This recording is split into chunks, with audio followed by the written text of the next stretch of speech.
Assalamualaikum warahmatullahi wabarakatuh. Halo semua, kami dari kelompok 8 ingin menyampaikan materi tentang referensi studi anatomi yang beranggotakan saya sendiri, Tiara Dwi Putri, selanjutnya ada Tia Septriani, Ria Rizky Agustin, Feni Octavia, dan yang terakhir ada Zahwa Karenita Nasution. Perkenalkan, nama saya Tia Septriani. Saya akan menjelaskan tentang anatomi. Anatomi berasal dari bahasa Yunani anatomia, dari anateminin yang berarti memotong. Adalah cabang dari biologi yang mempelajari struktur dan organisasi dari bagian-bagian tubuh makhluk hidup yang saling berhubungan satu sama lain. Selanjutnya, posisi anatomi. Posisi anatomi adalah posisi khusus tubuh di mana orang berdiri tegak dengan kedua telapak kaki paralel dan mendatar di lantai. Kepala lurus dan mata melihat ke depan ke arah pengamat. Kedua lengan pada kedua sisi tubuh dengan telapak menghadap ke depan dan jempol mengarah menjauhi tubuh. Bidang anatomi pada anatomi tubuh dasar. Bidang anatomis adalah garis yang digunakan untuk membagi tubuh manusia. Biasanya terlihat sebagai model anatomi dan proyeksi. Terdapat 3 bidang anatomis yang bisa digunakan, yaitu yang pertama, bidang koronal atau frontal adalah bidang yang membagi tubuh menjadi bagian anterior atau depan dan posterior atau belakang. Yang kedua, bidang transversal adalah bidang yang membagi tubuh menjadi bagian superior atau atas dan interior bawah. 3. Bidang sagittal atau median adalah bidang yang membagi tubuh menjadi bagian kanan atau dexteria dan kiri atau dinsteria. Ada istilah parasagittal, yaitu pembagian tubuh yang tidak sama, bisa cenderung ke kanan atau ke kiri. Lalu ada midsagital, yaitu pembagian tubuh yang besar. Terminologi arah dalam tubuh. Terminologi arah dalam tubuh singkat dan jelas, kebanyakan bersifat relatif. Yang pertama, relatif terhadap sisi depan atau perut dan sisi belakang, yaitu punggung. Dibagi menjadi 4. Yang pertama, anterior di sebelah depan, yaitu menuju arah permukaan depan. Posterior di sebelah belakang dari menuju arah permukaan belakang. Yang ketiga, dorsal pada sisi punggung tubuh. Yang keempat, ventral pada sisi perut tubuh. Yang kedua, relatif terhadap kepala atau ekor. Dibagi menjadi 4 bagian. Yang pertama, superior ke arah kepala atau atas. Yang kedua, inferior ke arah kaki bukan kepala. Yang ketiga, kuadal, yaitu pada ujung ekor.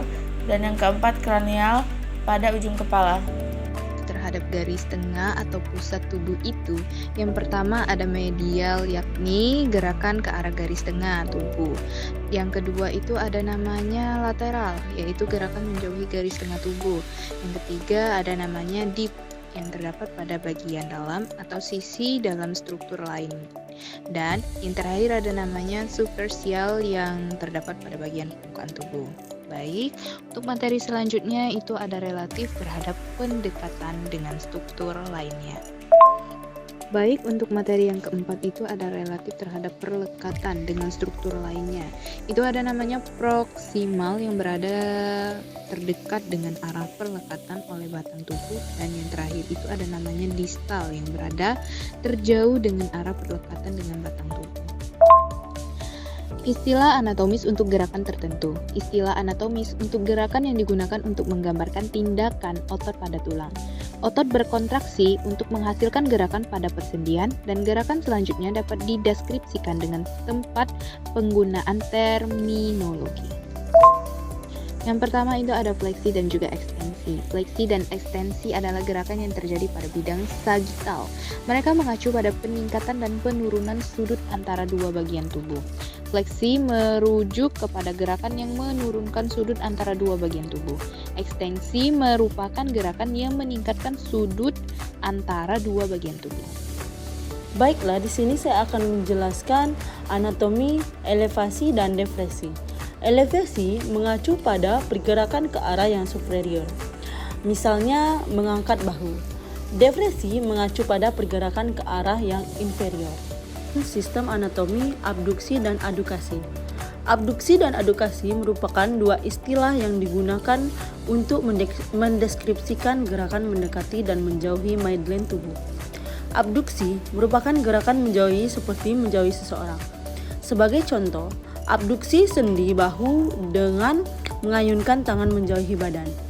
Aduksi adalah gerakan mendekati aduksi sendi panggul dengan menjauhi kedua kaki.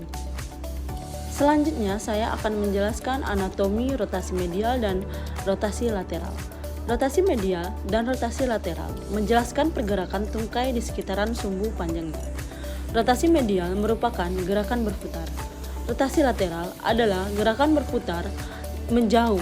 Istilah ini digunakan berlawanan arah dengan gerakan.